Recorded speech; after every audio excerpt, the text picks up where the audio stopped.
Togo de Ford Nassimbe est un État criminel, dirigé par des criminels avec une institution judiciaire inféodée et aux ordres directs du dépressif national n'est plus une injure, ni une exagération, c'est uniquement la vérité désormais révélée et attestée par le dernier rapport Rule of Law Index, publié le 28 octobre 2025 par le World Justice Project, WJP.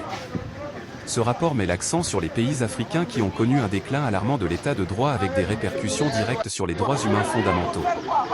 La régression s'inscrit dans un contexte très large de contraction des espaces civiques et d'expression des libertés publiques, une érosion de l'indépendance de la justice, de la liberté d'expression et d'opinion.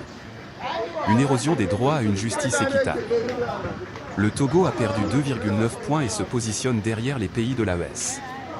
C'est-à-dire que des régimes militaires respectent plus les droits de l'homme qu'un Togo dirigé par un régime civil. C'est hallucinant.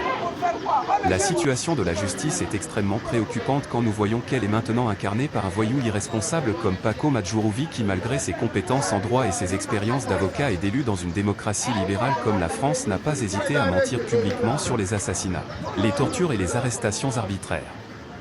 Paco Madjurouvi est le symbole de ces intellectuels que les dictatures utilisent pour se légitimer tout en les humiliant aux yeux de l'opinion nationale et internationale, puisque leur engagement politique est en opposition avec leur formation et expérience.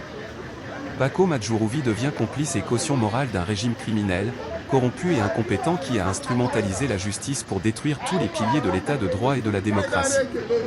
Ce rapport du WJP atteste finalement que nos concitoyens enfermés, Madame Nyakad, Afexio, Oumoulou, Grace Biconi etc.